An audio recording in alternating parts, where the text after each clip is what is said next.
हो सकता है। Hello everyone, welcome to Avanti classes. My name is Manjeet Bhardwaj. तो बेटा आज हम टेस्ट की थोड़ी तैयारी करेंगे। Let's start it.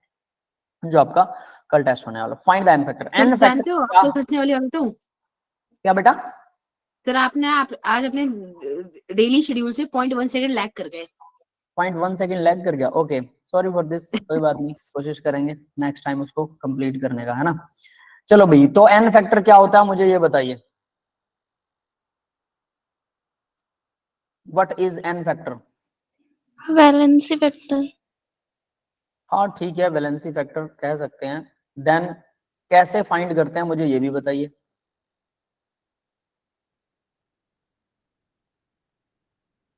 N factor को कैसे फाइंड किया जाता है? Anyone can tell me? Sir वो कितना हाइड्रोजन लूज या गेन कर सकता है उससे कैलकुलेट करता है। सिर्फ hydrogen? The number of electrons, sir dependent number of होता है। इलेक्ट्रॉन्स। सर बेस पे एलिमेंट्स का अलग होता है, एसिड्स का अलग होता है, बेसिस का अलग होता है। इसका जनरल फॉर्मूला है number of electrons passed away from one atom to another with the with 1 mole, मतलब 1 मोल अमाउंट के साथ नंबर ऑफ एटम कितने पास आउट होते हैं, वो होता है एन फैक्टर। ठीक है, चलिए अब एन फैक्टर फाइंड आउट कैसे करते हैं। अगर मैं आपको कोई रिएक्शन दूं, जनरल रिएक्शन, उसमें एन फैक्टर फाइंड कर सकते हो आप लोग? चलो एक रिएक्शन देता हूं, ध्यान से देखना इस रिएक्शन को। CaCO3, इसको हीट किया, calcium oxide plus carbon dioxide, इसमें मुझे ऑक्सीजन, कार्बन का एन फैक्टर चाहिए। बैलेंस है ना, ये बैलेंस है, यस। कार्बन का एन फैक्टर निकाल के दो, कितना? तो जीरो होगा। 0। ऑक्सीडेशन स्टेट में कोई चेंज ही नहीं है। No change in oxidation state, तो इसलिए 0 है। ठीक है, कैल्शियम का एन फैक्टर? उसका भी जीरो सर। उसका भी 0 है। बाकी दूसरे स्टूडेंट बोलो भाई, ऑक्सीजन का एन फैक्टर? ऑक्सीजन का एन फैक्टर तो बताएगा? ऑक्सीडेशन नंबर का चेंज निकाल लो यार एन फैक्टर में, और क्या करना होता है बताओ। एन फैक्टर कितना ऑक्सीजन का, कितनी ऑक्सीजन स्टेट में ऑक्सीजन यहाँ?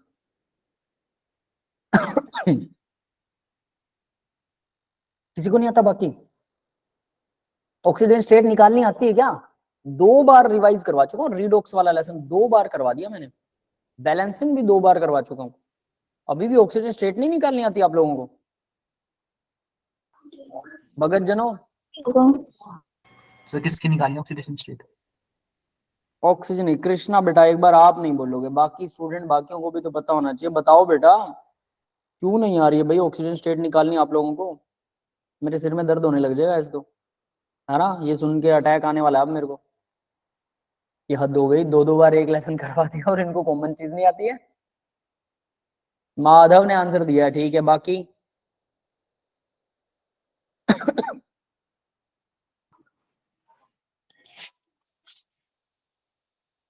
बाकी किसी को नहीं आती? वाओ क्या बात है। क्या कहूँ अब मैं इसको? सर Ca-2 है और CO2 में -4 और CaCO3 में -6। -4 इज दिस?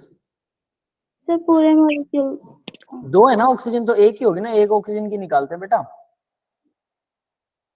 -2 होगा। देखो 2 ऑक्सीजन है, एक ऑक्सीजन की -2 होती है, 2 ऑक्सीजन की कितनी हो जाएगी टोटल?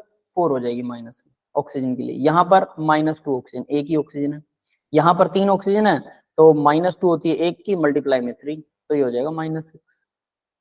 ठीक है, ये ऑक्सीजन स्टेट निकलेगी ऑक्सीजन की। तो -6 इधर है, -2 और -4 इधर। अगर ओवरऑल टोटल देखें तो दोनों बैलेंस्ड इक्वेशन है, तो दोनों का -6 इक्वल -6 कैंसिल, तो ये सही है, यानी दोनों तरफ बराबर है, यानी change of oxygen state oxygen में नहीं हो रहा। कैल्शियम की +2 है, ठीक है। अगर मैं कैल्शियम की बात करूं, इसकी +2 है ऑक्सीजन स्टेट, यहां पर इस कैल्शियम की भी +2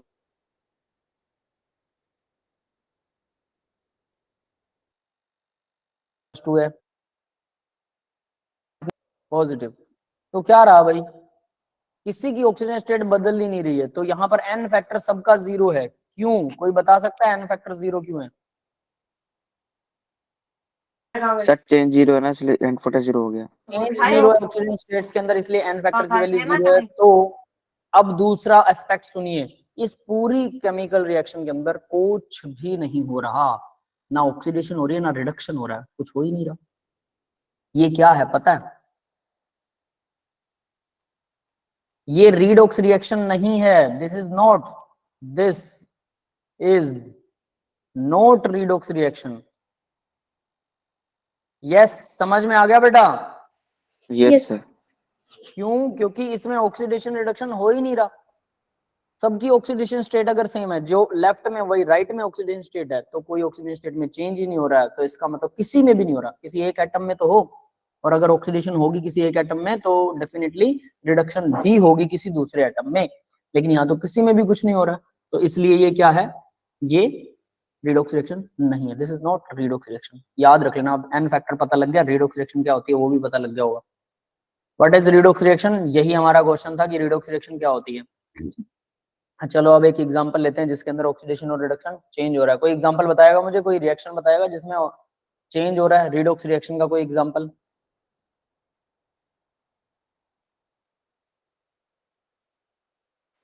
सर नहीं जिंक पता? ऑक्साइड प्लस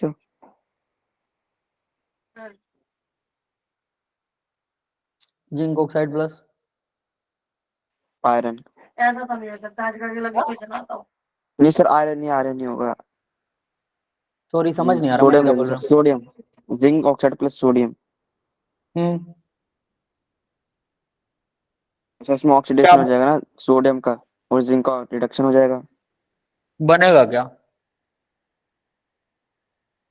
सर बनना तो चाहिए कि सोडियम ज्यादा रिएक्टिव है जिंक से। तो हमारी फोटो निकाल दो जा। हाँ वही मैं कह रहा हूँ, बनेगा क्या? सोडियम ऑक्साइड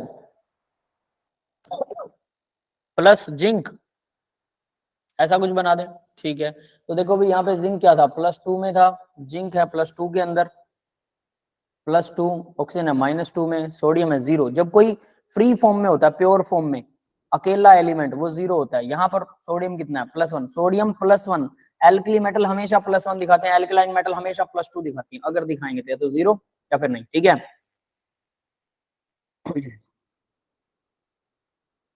कल के टेस्ट में मोल कॉन्सेप्ट और पीरियोडिक टेबल आ रही है, ठीक है। चलो अच्छा, वो भी क्वेश्चन करवा दूंगा, चिंता मत करो।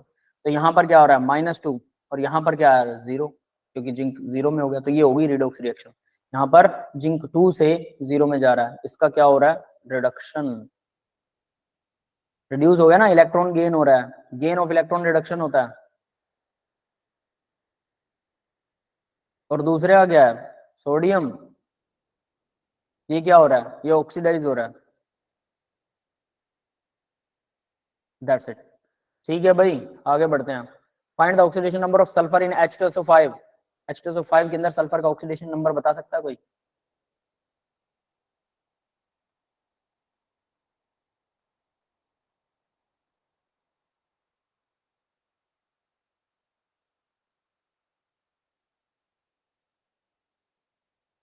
बोलिए। सर +6 होगा। +6। सर SO5 है तो 8 होगा ना, +8। उसमें पेरोक्साइड भी तो बन सकता है। पर ऑक्साइड ही बन रहा है। S डबल बॉन्ड OH, ये होता है सल्फ्यूरिक एसिड का, सल्फोनिक एसिड शायद, नहीं कौन सा एसिड होता है यार, ये नाम भूल गया मैं इसका, पता नहीं, इसका कुछ नाम था। ये होता है पेरोक्साइड बॉन्ड, ऑक्सीजन ऑक्सीजन में सिंगल बॉन्ड है, इसको पेरोक्साइड बॉन्ड बोलते हैं, ये ध्यान रख लेना। This one is peroxide bond.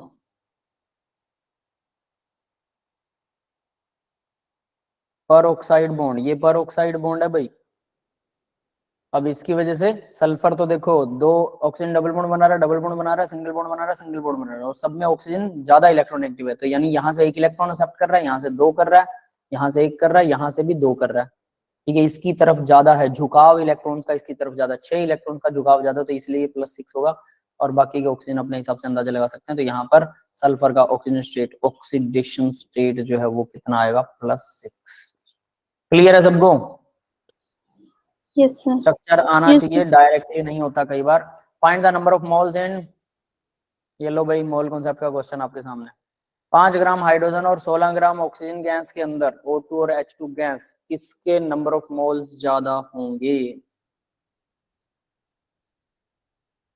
यश ने, माधव ने, समीक्षा ने गलत आंसर दिए थे। +6 हो, ठीक है। हाँ बेटा, हाइड्रोजन का मोलर मास कितना होता है बताइए।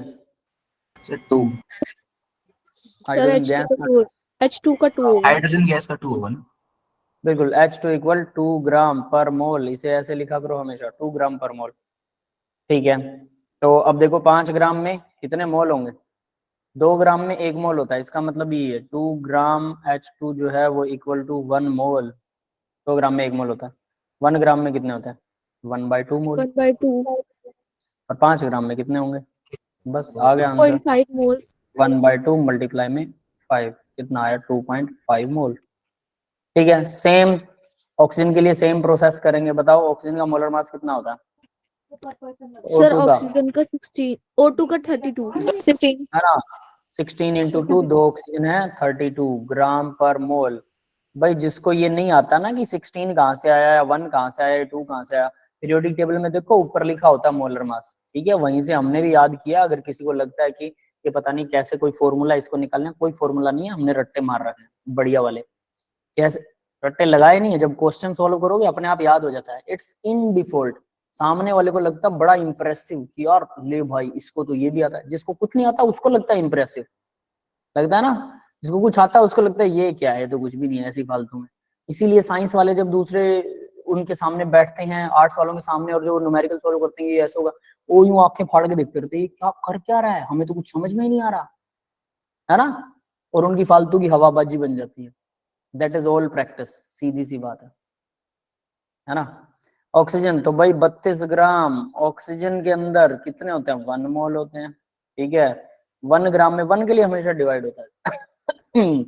और कितने ग्राम है? 16 ग्राम में कितने होंगे? 1/32 × 16 0.5 मोल। क्लियर है? दोनों के मोल निकल आए ना? यस बेटा, यस ठीक है। सर। एक ऑर्गेनिक की रिएक्शन देखो, इसमें क्या हो रहा है? ROH है, HCl है, RCl और वाटर बन रहा है। ये कौन सी रिएक्शन है? एलिमिनेशन है, एडिशन है, रिडक्शन है, सब्स्टिट्यूशन है? क्या हुआ? रिडक्शन। बताओ भाई। तो सब्स्टिट्यूशन होगा। Yes sir, substitution. सब्स्टिट्यूशन है, एक हटा दूसरा जुड़ गया, OH हट के क्लोरीन जुड़ रहा है, सब्स्टिट्यूशन। एडिशन में मतलब डबल बॉन्ड होगा, और डबल बॉन्ड टूटेगा और 2 चीजें जुड़ जाएंगी। एलिमिनेशन में डबल बॉन्ड बनेगा या ट्रिपल बॉन्ड बनेगा, और एडिशन में डबल बॉन्ड टूटेगा या ट्रिपल बॉन्ड टूटेगा, ठीक है। सब्स्टिट्यूशन में एक चीज हट के दूसरी जुड़ जाएगी। और रिडक्शन क्या होता है भाई? ऑक्सीडेशन रिडक्शन तो वही है, उसका ऑक्सीडेशन नंबर निकालो, पता लग जाएगा। बट अब isomer are cis and trans किस तरह के आइसोमर होते हैं भाई? ज्योमेट्रिकल। यस, ये ज्योमेट्रिकल के अंडर आते हैं। कार्बन कार्बन में डबल बॉन्ड, यहाँ पर मान लो CH3 जुड़ा हुआ है, यहाँ पर मान लो क्लोरीन जुड़ा हुआ है, यहाँ पर CH3 जुड़ा हुआ है, यहाँ पर क्लोरीन जुड़ा हुआ है। क्या है ये? ट्रांस में है ना? Yes sir. पता होगा सबको, तो ये ट्रांस आएगा। तो ये तो स्टीरियो आइसोमर्स में आता है ना। क्या? सर ये स्टीरियो ज्योमेट्रिकल में आइसोमर्स में। है, स्टीरियो में ज्योमेट्रिकल, ज्योमेट्रिकल उसमें भी तो ज्योमेट्रिकल है ना बेटा। यस, यहाँ पर भी CH3 लगा देते हैं, यहाँ पर Cl लगा दिया, यहाँ पर Cl लगा दिया, ये आ गया सिस। ये सिस और ट्रांस आइसोमर है। नेक्स्ट, IUPAC नेम बताओ इन दोनों के।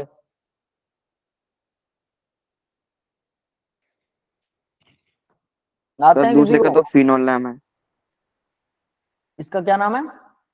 फिनोल। Phenol sir. फिनोल ये तब होगा छोटा जब यहाँ पर बेंजीन होगा। गलत है नाम, फिनोल नहीं है, ध्यान से देखो।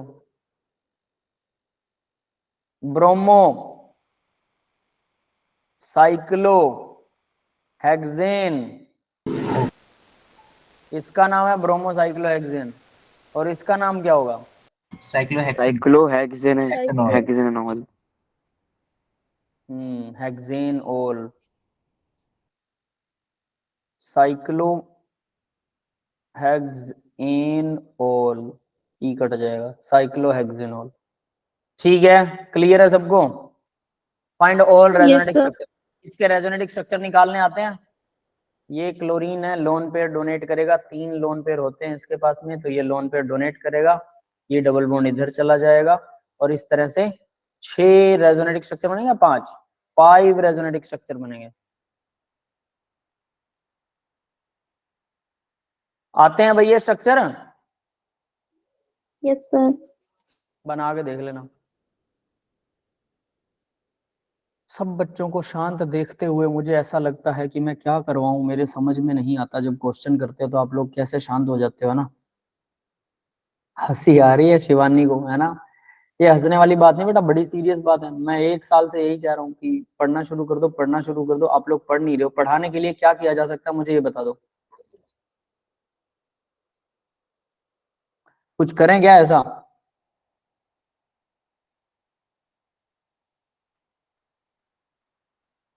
चलो भाई, मोल कॉन्सेप्ट पर कुछ क्वेश्चन करते हैं ना। मोल कॉन्सेप्ट के क्वेश्चन करना चाहते हो? Yes sir. ठीक है, मोल कॉन्सेप्ट के क्वेश्चन करते हैं। ठीक है, कहाँ से करें? एनसीईआरटी करवाऊं तुम्हें, है ना। आप लोगों को एनसीईआरटी ही करवाने पड़ेंगे मेरे को लग रहा है, और तो कुछ पता नहीं है। ठीक है भाई, करो। मोल कॉन्सेप्ट के क्वेश्चन है आपके पास में। 20 लीटर ऑफ हाइड्रोजन गैस है, 20 लीटर, और आपके पास एट एसटीपी, और सेम आपके पास में 20 litre of carbon dioxide gas है एट एसटीपी। क्वेश्चन है विच की स्पेलिंग सही है क्या? Yes sir. Yes sir. Which gas has more mass. मुझे पता नहीं क्यों विच की स्पेलिंग अभी भी गलत लग रही है। WITCH क्या होता है? ITCH। ये विच, ये वाला विच कौन सा होता है? तो चुड़ैल लगे। चुड़ैल। तो ये डायरेक्टली होता है। हाँ, वो भूतनी क्या बोलते हैं, जादूगरनी, जादूगरनी होती है विच, है ना। Yes sir. चुड़ैल नहीं, थोड़ा अच्छा वर्ड बोलिए, जादूगरनी, है ना। देखिए, अपनी भाषा पर कंट्रोल हमेशा रखिए। मैं एक चीज आप लोगों को हमेशा सिखाता हूँ, सिखाने की कोशिश करूंगा। जो बच्चे होते हैं उनको मैंने हमेशा शिक्षा दी है एक, कि भाषा पर कंट्रोल रखिए।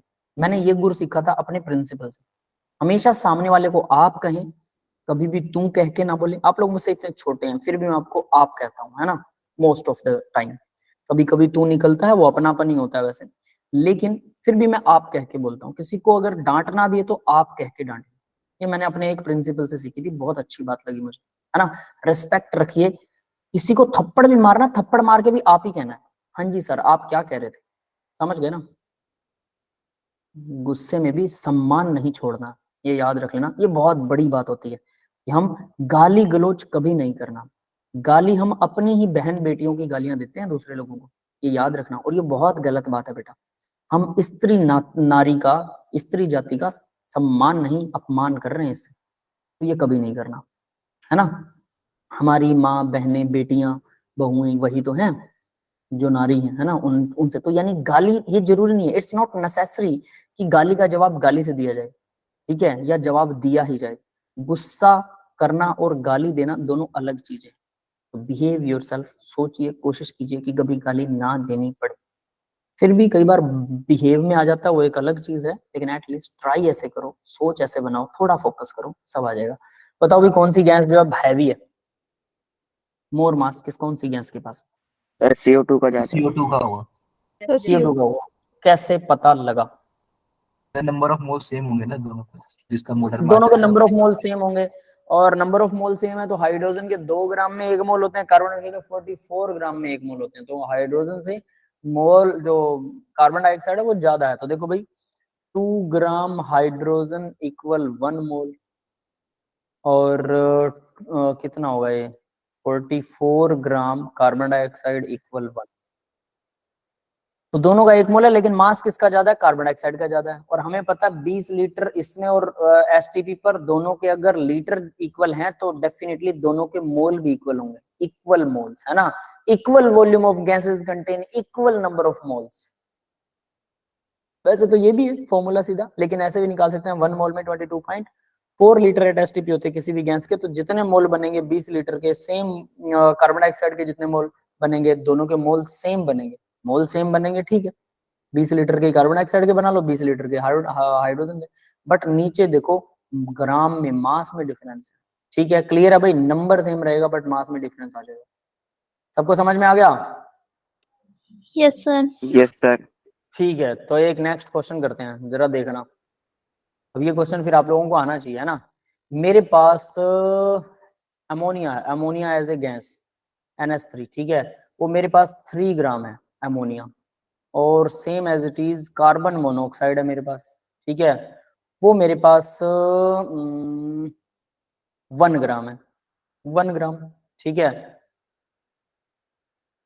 वॉल्यूम किसका, find the volume, volume at STP, standard temperature pressure पर दोनों गैसेस का वॉल्यूम बताओ, किसका ज्यादा होगा किसका कम होगा।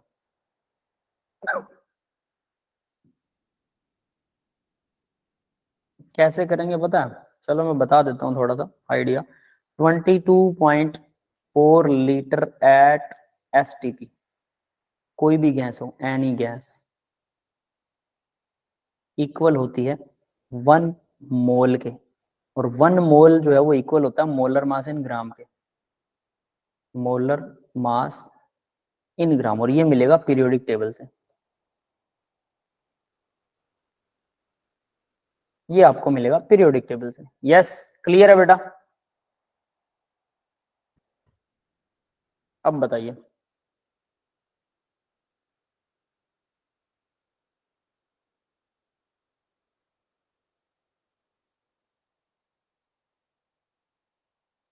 तो अगर आपके पास 3 ग्राम है तो उसमें मोल निकाल लो, और आपको पता है 1 मोल के अंदर कितने लीटर होते हैं, तो 3 ग्राम में से जितने मोल निकलेगा उसमें कितने लीटर निकलेंगे अमोनिया के, और 1 ग्राम कार्बन मोनोऑक्साइड से कितने मोल निकलेंगे कार्बन मोनोऑक्साइड के, दोनों के लीटर निकल जाएंगे। लीटर निकल गया तो आंसर सॉल्व होगा।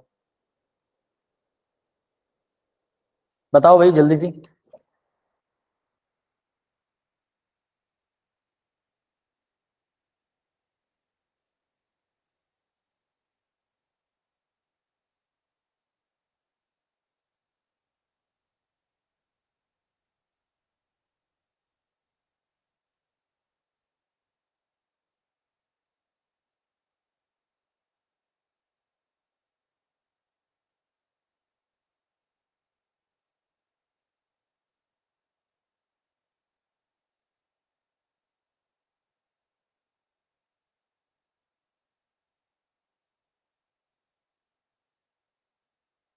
नहीं आया किसी को भी? सर NH3 का ज्यादा होगा वॉल्यूम। NH3 का ज्यादा होगा, चलो ठीक है देखते हैं। देखो जरा, और 1 अमोनिया का NH3 का मोलर मास कितना है, 17 ग्राम 17 पर मोल, ठीक है। कार्बन मोनोऑक्साइड का कितना भाई, 30 12 और 16 12 28 28 यस सर 28 होगा। 28 ग्राम पर मोल, ठीक है। अब देखिए जरा, हमें पता है 17 ग्राम में 1 मोल होता है, और 1 मोल मतलब 24 पॉइंट, मतलब पहले मोल निकाल लो, तो 17 ग्राम के अंदर 1 मोल है। ऑब्वियस है 3 ग्राम में कितना होगा, 3 में पहले 1 की वैल्यू निकालेंगे, 1/17 और मल्टीप्लाई में हो जाएगा 3, सीधा आ गया 3/17 मोल। अब हमें पता है 1 मोल में 22.4 लीटर होते हैं, तो 3/17 मोल में कितने होंगे, मल्टीप्लाई हो जाएगा, यानी इक्वल हो जाएगा 22.4 मल्टीप्लाई में 3/17 मोल। क्लियर है? ये आगे लीटर, आगे भी लीटर। Yes sir. अब कार्बन मोनोऑक्साइड के निकाल लो। कार्बन मोनोऑक्साइड क्या कहता है, 28 ग्राम के अंदर क्या होता है, 1 मोल होता है, और हमें कितने में निकालना है भाई, 1 ग्राम में निकालना है। इसमें तो वैल्यू 1 ग्राम की निकालनी, तो सीधा बस 1/28 हो जाए, 1/28 मोल। अब इसका भी सेम वही है, तो देखो हमारे पास जितने मोल आए 1/28, तो हमें पता 1 मोल में 22.4 लीटर होते हैं, 1 मोल में 22.4 लीटर है, तो भाई 1/28 में कितने होंगे, मल्टीप्लाई हो जाएगा सीधा। 22.4 लीटर होते हैं 1 मोल में, और 1/28 में कितने हो जाएंगे, मल्टीप्लाई होगा। तो देखो यहाँ पर ये 3 से मल्टीप्लाई हो रहा है, 17 से डिवाइड हो रहा है, ये 28 से डिवाइड हो रहा है, कौन सा ज्यादा है ये अब आपको सोचना है। कैसे सोचेंगे, 3 से डिवाइड, इसको पहले तो 3 से डिवाइड कर दो, 3 पंजे 15, 3 6 18, लगभग 6 आएगा, लगभग 6। ये नीचे तो है 22.4 के नीचे 6 अप्रोक्सीमेट, और ये है 28, कौन सा ज्यादा है, समझ में आ गया। ये ज्यादा है, तो इसकी वैल्यू ओवरऑल क्या आएगी, कम आएगी, ठीक है, और Yes, इसकी sir. वैल्यू क्या आएगी, ये ज्यादा आएगी, तो ये वाला ज्यादा दिस इज मोर। ज्यादा है। क्लियर है, बिना कैलकुलेट किए आसानी से फाइंड आउट कर सकते हो। समझ में आ गया बेटा?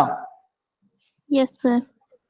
ठीक है। अब मोल कॉन्सेप्ट पर मोलैरिटी और मोलैलिटी के बीच में डिफरेंस पता, मोलैलिटी और मोलैरिटी? Yes sir. ठीक है, देखते हैं जरा क्या बताते हो आप लोग। एनसीईआरटी का बड़ा एक फेमस क्वेश्चन है, ठीक है, कि NaCl है उसमें शायद, है ना, NaCl है जिसकी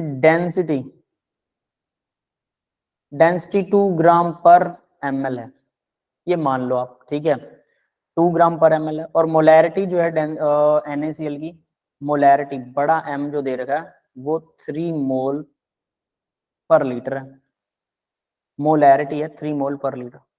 आपको मोलैलिटी M निकालना है, मतलब मोल पर केजी ऑफ सोलवेंट फाइंड करना है, ये निकालना है, ये कितना होगा। समझ में आ गया बेटा?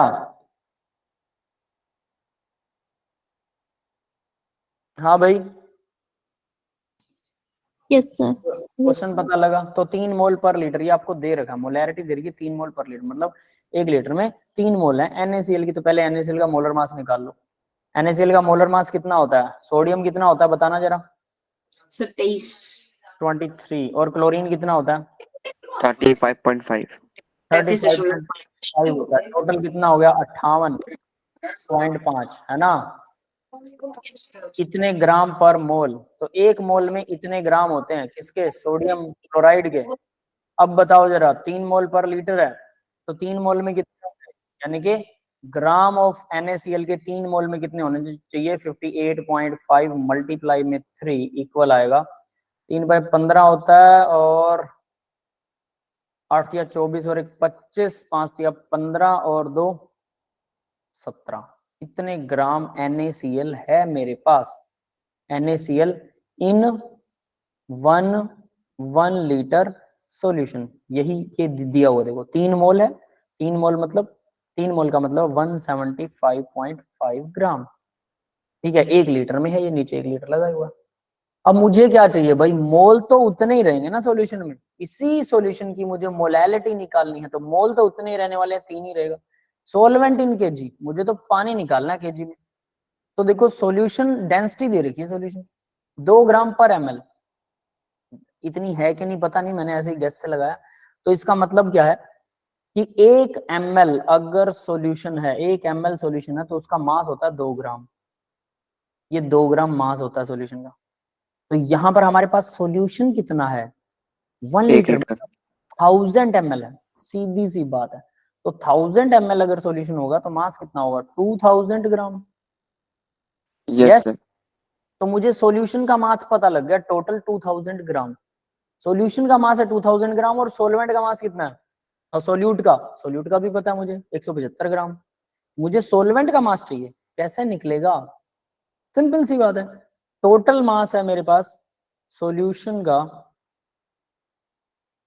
सॉल्यूशन मास मैंने अभी भी निकाला, कैसे निकला, डेंसिटी से निकलेगा सॉल्यूशन का मास, ये निकलेगा 2000 ग्राम, ठीक है। सॉल्वेंट का मास मुझे पता है, सोल्यूट का, सोल्यूट नमक है, सोल्यूट का मास हमने अभी भी निकाला, 3 मोल दे रखा है ना, 1 मोल का मुझे मोलर मास पता है, 3 मोल का उसे 3 से मल्टीप्लाई हो गया, कितना निकला, 175.5 ग्राम, ठीक है। कितना बचेगा भाई, माइनस कर देंगे तो सॉल्वेंट का,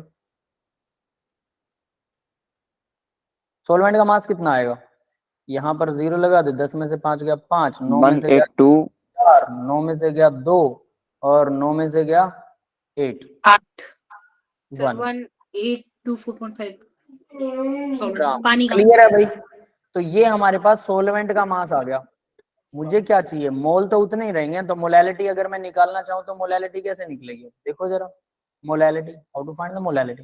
तो m इक्वल क्या आएगा, 3 मोल, NaCl तो 3 मोल ही रहेगा, ठीक है, 3 मोल NaCl divide by solvent in KG, तो 1824.5 ग्राम है, इसको केजी बनाऊंगा तो 1000 से डिवाइड करूंगा, मतलब 1000 ऊपर ले जाता हूँ, तो बन गया केजी। क्लियर है, ये आ गई मोलैलिटी। हाँ भाई, समझ में आया सबको मोलैलिटी कैसे आई? Yes sir. Yes. Yes.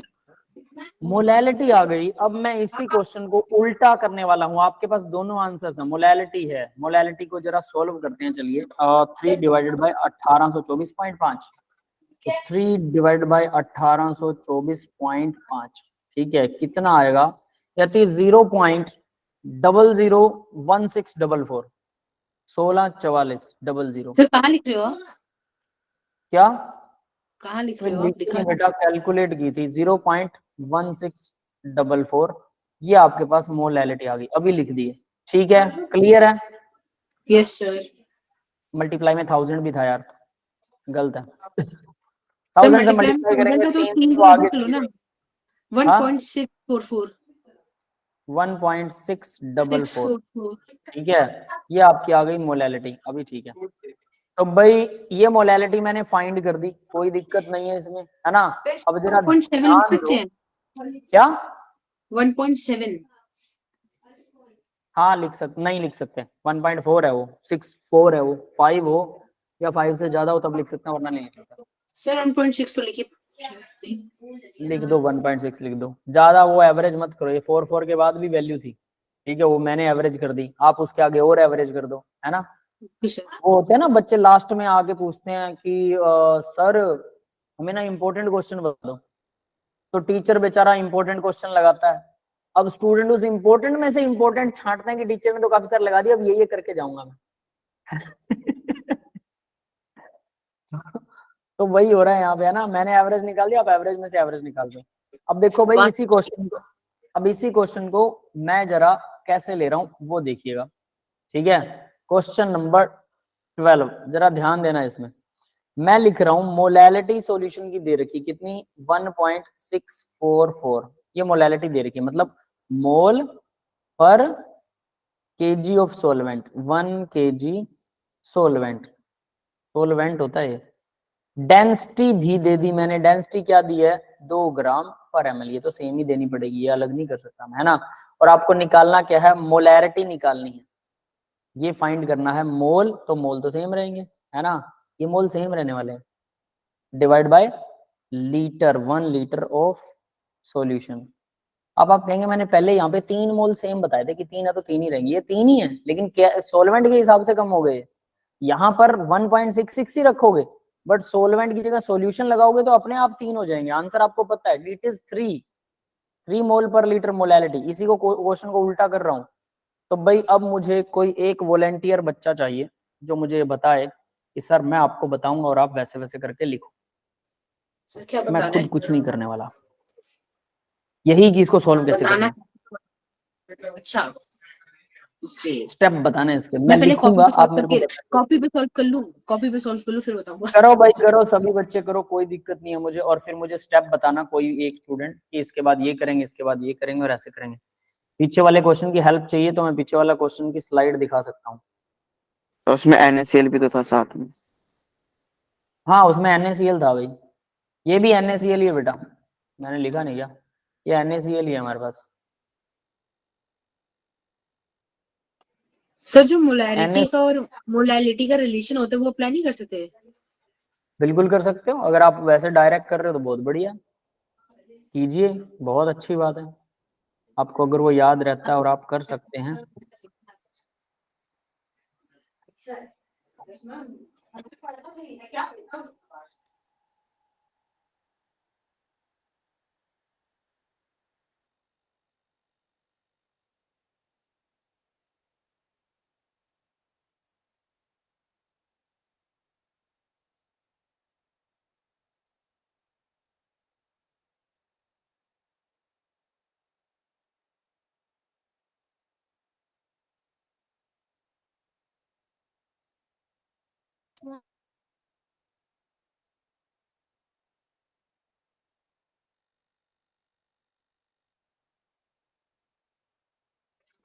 Sir जो रिलेशन होता है मोलैरिटी का मोलैरिटी से, वो 1 अपॉन में small m is equal to 1 upon d upon में capital M minus molar mass upon 1000 होता है सर। ठीक है, सुन रहा हूँ। सर तो अब अगर जैसे हम NaCl लेते हैं इसमें, NaCl लेना है ना सर? हम्म, तो सर हमें है हमने मैं पिछले लिख क्वेश्चन में लेता हूँ, रुको। आपने क्या बोला, मोलैरिटी को मोलैरिटी में कन्वर्ट करने के लिए क्या रिलेशन यूज करते हो? Sir 1/m, 1 divide by small N. Small m for monkey sir, अच्छा, एम एम मोलैरिटी, ठीक है। Is equal to D upon में capital M D density divide by molarity, yes ठीक है। Minus molar mass upon 1000, molar mass हाँ upon 1000 sir. Divide by 1000, ठीक है। तो ये भाई रिलेशन है मोलैरिटी और मोलैलिटी को आपस में कन्वर्ट करने का। याद करना चाहो कर सकते हो, बट बिना रिलेशन के भी आप कर सकते हो, कोई दिक्कत नहीं है। मैं सर चॉइस ये है याद yours। है, पेपर है स्कूल में जिसे रट्टा याद मार। है बहुत बढ़िया। तो 1/m, तो छोटा m हमें दे रखा है ना, ये रहा, पर 1 kg है, तो मैं इसको लिख देता हूँ 1 डिवाइडेड बाय 1.644। इक्वल क्या होगा, डेंसिटी दे रखी है 2 ग्राम, तो 2 ग्राम पर ml है, ठीक है। डिवाइड में क्या, मोलैरिटी, यही तो निकालना है। माइनस में क्या होगा, मोलर मास 58.5, अभी अभी निकाला था NaCl का मोलर मास, यस सर। 58.5 ग्राम पर मोल, ठीक है। डिवाइड में 1000। करो भाई इसको सॉल्व, टेढ़ा मेढ़ा करके कैसे करोगे? माइनस को पहले दूसरी तरफ लेके जाएंगे, यही करना पड़ेगा, ठीक है। तो 1 डिवाइड बाय 1.644 प्लस में 58.5 डिवाइडेड बाय 1000 इक्वल होगा 2/m। m को इधर ले जाओ, इन सारी टर्म को उधर ले जाओ, है ना, ऐसा कुछ कि डिवाइड में आ जाएगी इसकी, पता नहीं क्या करना पड़ेगा। करो भाई इसको सॉल्व करो, देखो आंसर आ रहा है क्या? बड़ा होगा सर, करता हूँ सर 1 मिनट। इतना भयंकर फॉर्मूला लगा के ऐसे टेढ़ी मेढ़ी कैलकुलेशन, बाकी सारे करो भाई। सर नहीं सर, जिनकी स्पीड कैलकुलेशन होगी ना वो काफी जल्दी कर लेंगे। उसकी भी अलग से फिर वही लगानी पड़ेगी ना हमें। Sorry sir. कोई दिक्कत नहीं है, आप लोग कीजिए, बाकी सभी स्टूडेंट करके दिखाओ भाई।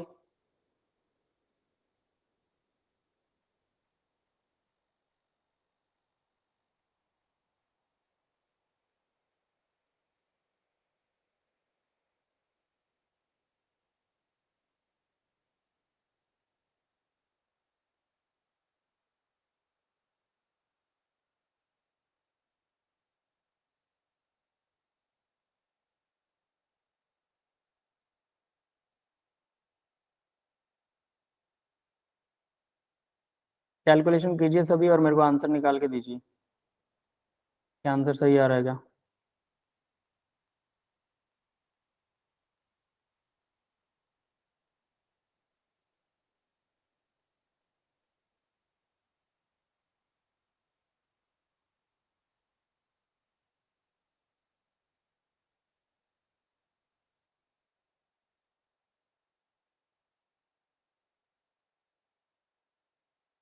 सर आ रहा है सेंसर पे 3.00 कुछ करते हैं। 3.00 कुछ आ रहा है, बहुत सही है, मतलब सबका आंसर सही आ रहा है। 5 नंबर मैथ में मीनिंग सबका आंसर सही आ रहा है भाई।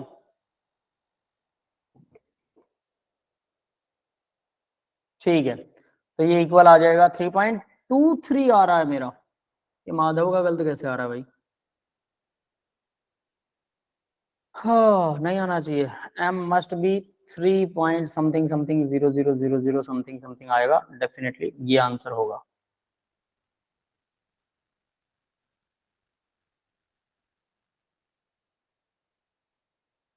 ठीक है बेटा, सबको समझ में आ गया? तो मोलैरिटी मोलैलिटी में कैसे कन्वर्ट किया जाता है, कैसे क्वेश्चन होते हैं, अब ये आपको क्लियर कट समझ में आ जाना चाहिए, और इससे सर नंबर मेरा आंसर तो कुछ 2.978 आया है। 2.978 मतलब 3 आ गया बस, ठीक है, अप्रोक्सीमेटली 3 आएगा, हमने पीछे वाले क्वेश्चन में वही तो था। ठीक है, चलो अब एक और क्वेश्चन करवाता हूं, ध्यान देना है इसके ऊपर।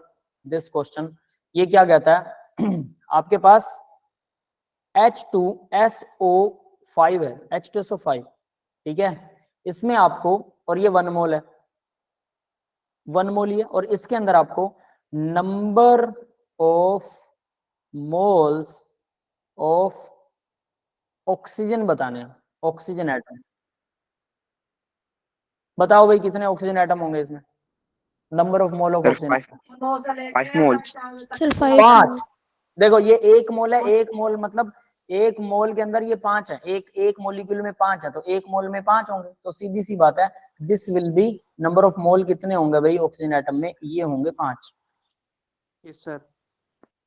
ये होगा 5 मोल ऑक्सीजन के एटम हो गए 5 मोल। अब मैं पूछूं कि mass of oxygen atom, mass of oxygen atom कितना होगा भाई यहाँ पर? सर 80 ग्राम। 80 ग्राम 1 मोल में? कैसे यार, ये मत गड़बड़ करो। सर 1 मोल में या फिर मैं तो पूरा मोल का बता रहा हूँ ना, 5 मोल का। देखिए अब मेरी बात सुनो, H2SO4 में कितने ग्राम है पहले तो ये निकालो। H2SO5 के अंदर मोलर मास कितना है इसका? 98 में 16 जोड़ दो, 2 जोड़े तो 100 हो गया, और 114, ये निकलेगा 114 ग्राम पर मोल। ठीक है भाई, H2SO5 का मोलर मास आ गया। अब आपको ऑक्सीजन के एटम्स का मास बताना है। 114 ग्राम में ऑक्सीजन के एटम का मास कितना है? तो ऑक्सीजन के एटम का मास O5 का मास कितना है भाई? 80 ग्राम। O5 16 पंजे 80। यस सर, ये तो बोला था। ये तो टेस्ट कर ले। हाँ ठीक है, यही बोला था, राइट यार, मैं कुछ और सोच गया था। तो देखो भाई 1 मोल में इतने हैं, तो ये 80 ग्राम ऑक्सीजन का मास है 1 मोल के अंदर। अगर वो पूछे कि आपको 2 मोल में कितना होगा, तो 80 का डबल हो जाएगा, बस यही की चीज करनी है। और सल्फर का कितना होगा? सल्फर के एटम्स एक हैं, एक ही मोल होगा, उसका मास कितना होगा? 32, हाइड्रोजन का 1 होगा। हाँ भाई क्लियर है, ये समझ में आया यस सर। मॉलिक्यूल? ठीक है, तो यहाँ पर अब आप इसी से रिलेटेड एक और क्वेश्चन मुझे करके दिखाइए। K2Cr2O7, ये आपके पास 1 नहीं करते, 5 मोल है आपके पास, ये टोटल 5 मोल है। ठीक है, मुझे इसमें ऑक्सीजन एटम का मास चाहिए, ऑक्सीजन एटम का मास बताओ कितना होगा?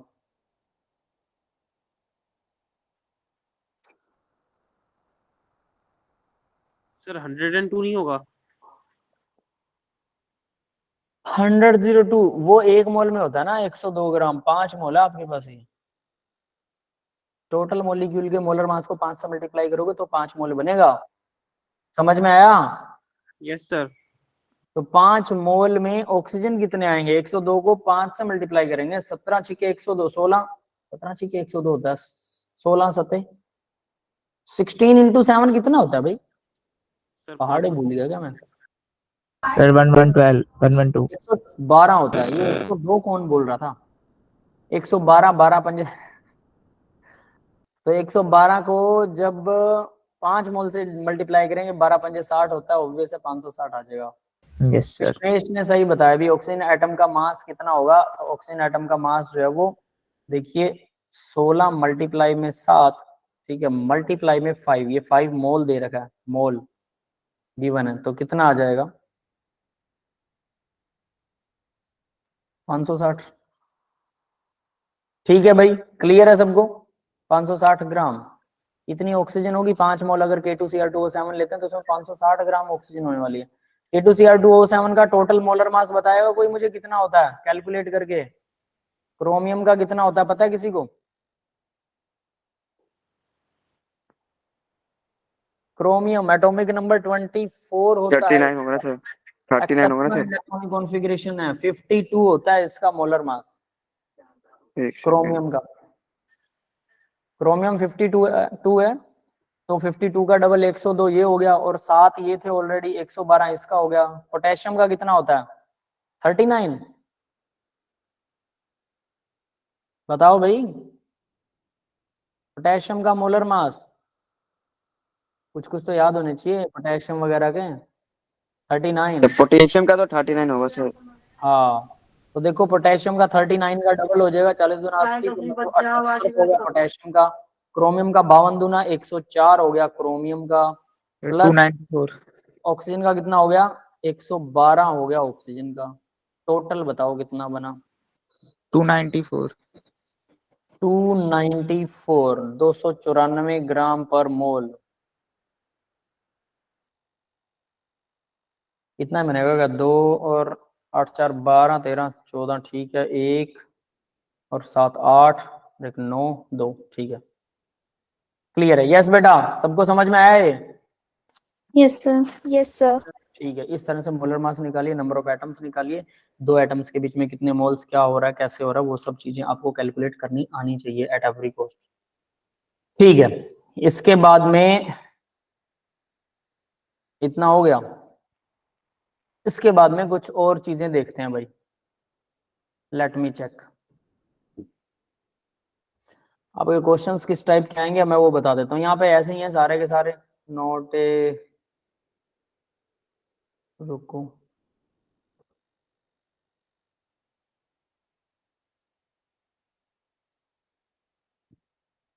आपके सिर्फ मोल कॉन्सेप्ट आ रहा है क्या? मोल कॉन्सेप्ट और पीरियोडिक टेबल है ना?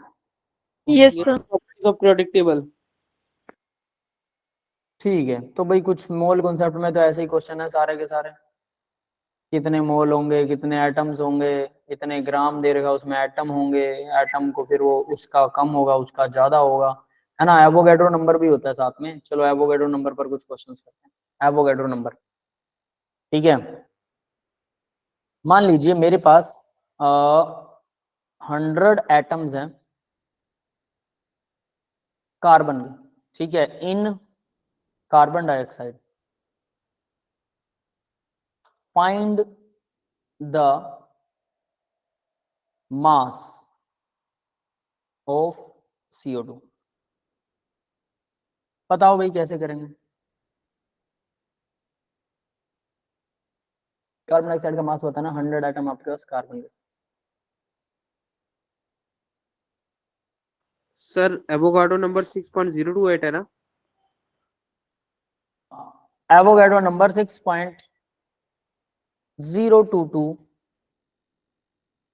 देखो 1 मोल इक्वल होता है 6.022 इंटू 10⁻23 इक्वल होता है मोलर मास इन ग्राम, नीचे लिखते हैं उसको, है ना, इन ग्राम, इसको ग्राम में लेते हैं, इक्वल होता है 22.4 litre of any gas at STP। Yes, clear है बेटा? कर लो फाइंड, अब जल्दी से बता दो यार, आसान आसान क्वेश्चंस हैं। 1200 बटा Na एवोगैड्रो नंबर, 1200 निकाला यश ने। कार्बन डाइऑक्साइड का मास बताना है, मास इन ग्राम कैसे निकलेगा? बाकी किसी ने सॉल्व किया? 4600 ग्राम, 4400 ग्राम, सारे भगत अलग अलग तरीके से मेंशन कर रहे हैं। देखो भाई सीधी बात, 100 ग्राम कार्बन के एटम्स हैं, तो कार्बन के एटम 100 ग्राम है ना, सॉरी 100 एटम्स हैं कार्बन के, तो कार्बन डाइऑक्साइड के भी तो 100 ही एटम होंगे ना, 100 मोलिक्यूल होंगे, तो इसका मतलब है 100 मोलिक्यूल्स ऑफ CO2। अब हमें पता है कि मोलर मास इन ग्राम में इतने मोलिक्यूल्स होंगे कार्बन डाइऑक्साइड के, मतलब मोलर मास कितना होता है कार्बन डाइऑक्साइड का?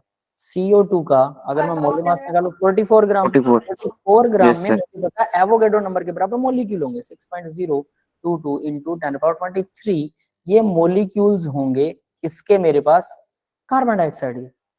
44 ग्राम में 100 मोलिक्यूल का मास कितना होगा, यही तो पूछा उसने। 100 एटम से मतलब फाइंड द मास ना, तो 100 मोलिक्यूल्स का मास कितना होगा? इतने मोलिक्यूल्स का मास होता है 44 ग्राम, उल्टा लिख दो इसे, 22.10⁻23, इतने मोलिक्यूल्स का मास कितना है? 44 ग्राम है। 1 मोलिक्यूल का कितना होगा? 1 को छोड़ो, सीधा 100 का निकालते हैं। 100 मोलिक्यूल दे रखे हैं ना, 100 का कितना होगा? 44 डिवाइडेड बाय, पहले डिवाइड करेंगे ना 1 के लिए, और उसके बाद मल्टीप्लाई कर देंगे 100 से। लो भाई इतने ग्राम आएगा। अब ये मेरे को ये 4400 4200 वाले भाई लोग इधर से तो प्लस CO2 का आ गया ना, हमें तो सिर्फ कार्बन का चाहिए। मैंने सिर्फ कार्बन का निकालने के लिए बोला था, कार्बन Yes, डाइऑक्साइड निकाल रखा है यार, देखो find the mass of CO2। Mass of CO2 कमाल कर रहे हो।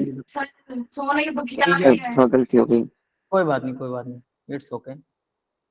हाँ भाई, तो ये भगत जन जो हमारे पास हैं, सारे छोटे भाई बहन जितने भी हैं, रितेश, सिल्की, नयंसी, ये 4400 1200 वाले सारे के सारे भगत तो फेल हो गए। सर इसमें ये कॉन्सेप्ट नहीं लग सकता, जैसे कार्बन के हमारे पास 100 एटम है तो 100 into 12 और O2 के फिर 200 एटम्स हुए तो उसको मल्टीप्लाई कर देंगे 16 से। एटम्स को मल्टीप्लाई करोगे ना बेटा, ये एटम्स हैं। चलो मान लिया, आपकी बात मैं समझ गया। सर देखो उसका आप कह रहे मास हो हो जाएगा। कार्बन के 100 एटम है, तो आपने क्या किया, एक एटम को 12 से मल्टीप्लाई कर दिया। इज दिस, हम उसको मोल बोलते हैं बेटा। और हमने क्या कहा, मोलर मास इन ग्राम लेते हैं 12। तो देखो कार्बन के 100 एटम्स को, अगर आप 100 एटम्स को 12 से मल्टीप्लाई कर रहे हो और आप निकाल रहे हो 1200 ग्राम निकाल रहे हो, ये क्या है, 100 एटम्स। ये एटम्स तो ये है ना, आप 6.022 इतने एटम्स का मोलर मास के बराबर, यानी कि 12 ग्राम के बराबर मास होता है इतने एटम्स कार्बन का। देखो इतने एटम कार्बन के 12 ग्राम के बराबर होते हैं। अब अपना कॉन्सेप्ट चेक करो कि 100 एटम का मास कितना होगा। यस समझ सर। में आया? इसको 12 से मल्टीप्लाई कैसे कर दोगे बेटा, ये तो कोई कॉन्सेप्ट ही नहीं है। आप शायद तीनों चीजों को मिक्स कर चुके हो, इसलिए ऐसा लग रहा है कि हम सीधा इसको मोलर मास से मल्टीप्लाई कर दें। अरे ये एटम है, मतलब ये दिया हुआ है, ये दे रखा आपको, है ना, ये चीज आपको दी कि इतने एटम्स। अब ये 100 एटम्स है, तो इतने एटम का मास कितना होता है, मोलर मास के बराबर होता है, वो होता है 12 ग्राम।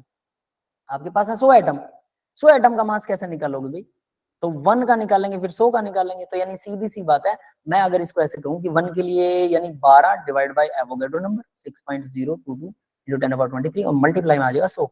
ये आ गया मेरे पास कार्बन के 100 एटम्स का मास। क्लियर है, ये आएगा मास। समझ में आया? अब मैंने Yes, कार्बन, बट मुझे तो कार्बन डाइऑक्साइड का चाहिए था ना। तो भाई जितने 100 एटम अगर कार्बन के, तो कार्बन डाइऑक्साइड में एक एटम है कार्बन का कार्बन डाइऑक्साइड के अंदर। तो 100 एटम अगर कार्बन के हो तो 100 ही मोलिक्यूल होंगे ना कार्बन डाइऑक्साइड के। तो इसलिए डायरेक्ट कॉन्सेप्ट लगेगा कि मुझे 100 मोलिक्यूल कार्बन डाइऑक्साइड का मास निकालना है, बस। तो 100 मोलिक्यूल का निकालना, और मुझे पता है इतने मोलिक्यूल्स का मास। अगर यहाँ मोलिक्यूल है ना 100 के पीछे, तो इसको भी आप मोलिक्यूल लिखोगे।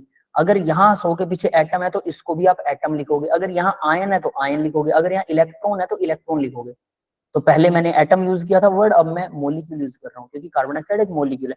तो 100 मोलिक्यूल का मास मुझे निकालना है, और मुझे पता है इतने मोलिक्यूल्स का मास उसके मोलर मास के बराबर है। और मोलर मास कार्बन डाइऑक्साइड का कितना होता है, 44 ग्राम। तो 44 ग्राम जो है वो इतने मोलिक्यूल्स के बराबर है। तो इतने मोलिक्यूल का मास 44 है। 1 का कितना होगा, डिवाइड आ जाएगा, और 100 का कितना होगा, मल्टीप्लाई हो जाएगा। क्लियर है बेटा सबको? Yes sir. है ना, कॉन्सेप्ट में घूम गए होगे ना। इसीलिए इनकी प्रैक्टिस की जरूरत होती है। जगलिंग ज्यादा से ज्यादा बार बार करनी चाहिए, ठीक है, तभी आपको पता लगेगा कि कहाँ पर क्या चीज है। देखो हमें कई बार, मैं जनरली बोलता हूँ ना, गाड़ी चलाने के लिए प्रैक्टिस करनी पड़ती है। प्रैक्टिस, कुछ लोग प्रैक्टिस भी कर लेते हैं, गाड़ी चलाना भी सीख लेते हैं, ठीक है। एक ये सेकंड स्टेज है। शुरू में तो बच्चे क्वेश्चन को हाथ ही नहीं लगाते, वो सबसे बुरा करते हैं। उनका तो भट्ठा गोल है, उनका तो कुछ हो ही नहीं सकता। लेकिन जो क्वेश्चन करते हैं थोड़े बहुत, ज्यादा नहीं करते, उनकी प्रैक्टिस वैसी है कि उन्हें गाड़ी चलानी आती है अच्छे से। लेकिन उनको गाड़ी ना दे दो बाजार में चलाने के लिए, आपने 15-20 दिन गाड़ी चला ली, हाईवे पे भी चला ली, खुले में चला ली, गलियों में चला ली बहुत अच्छे से, लेकिन बाजार में दे दी अब आपको चलाने के लिए। वहां भीड़ होती है, बाइक, स्कूटी, है ना, पैदल सब होते हैं, सामान भी रखा होता है इधर उधर, गलियों में गाड़ी चला रहे हो। अब बताओ गाड़ी पे स्क्रैच ही स्क्रैच पड़ेंगे, या फिर किसी बंदे को नीचे दे जाओगे आप अगर ज्यादा रेस दबा दी गलती से। हालांकि आप ऐसी गलती नहीं करोगे कि एकदम से भगा लोगे, लेकिन फिर भी किसी का नुकसान भी कर सकते हो। ये वैसा ही है। इस कॉन्सेप्ट में अगर हमें दिमाग घूम गया हमारा, वो 100 एटम्स पर अगर हम अटक गए, तो इसका मतलब हमें गाड़ी चलानी, हमें क्वेश्चन का कॉन्सेप्ट का पता है, बट इतना नहीं प्रैक्टिस की कि हम बाजार में भी आसानी से बिना स्क्रैच लगे गाड़ी को निकाल लें, ठीक है। जब वो काम आ जाएगा फिर हम थोड़ा फॉरवर्ड ड्राइवर हो जाएंगे, ठीक है ना, हैवी ड्राइवर जिसको बोलते हैं, हैवी ड्राइवर। ठीक है भाई, अभी इतना काफी है या कुछ और भी करें? क्वेश्चंस बताओ। मुझे लग रहा मोल कॉन्सेप्ट के ना एनसीईआरटी निकाल लो आप लोग, आप लोगों के लिए सबसे बड़ा फायदा होगा। एनसीईआरटी मोल कॉन्सेप्ट और एनसीईआरटी पीरियोडिक टेबल, बिल्कुल आसान है। पीरियोडिक टेबल के क्वेश्चंस, एनसीईआरटी के मोल कॉन्सेप्ट निकालिए और पीरियोडिक टेबल के निकालिए, और आपका बढ़िया काम हो जाएगा। That's all for today's class, है ना। मैं आज के लिए इतना ही करता हूँ और मैं रिकॉर्डिंग को ऑफ कर रहा हूँ, ठीक है भाई। किसी को डाउट है तो डाउट पूछिए।